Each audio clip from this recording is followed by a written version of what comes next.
Hai hampa kat mana tu? Semoga hampa semuanya sihat berjaya walaupun di mana hampa berada.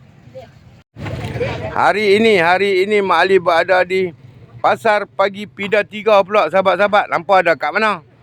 Tapi apa-apa pun, bila hampa melihat video ini, hampa jangan lupa memanfaatkan butang-butang di sebelah kanan anda. Sedikit view untuk hampa pagi ni. Macam-macam ada. Petai pula sahabat, petai pula ni, petai. Macam-macam buah-buahan.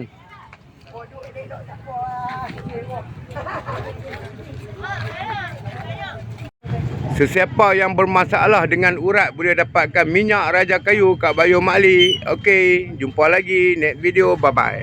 Assalamualaikum.